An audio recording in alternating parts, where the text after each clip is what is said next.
ihajya ngo wananiwe no kurya ukimenya kupewa waguca inyuma wigiriye mu rukundo n'icupa bisa naho ubuzima bwawe wamaze kubwanga wibagiwe ko abantu b'iminsi ya nyuma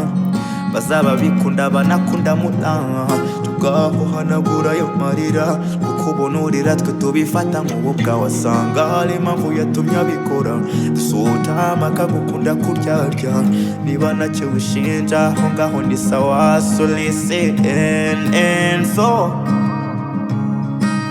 don't let anyone who control your emotion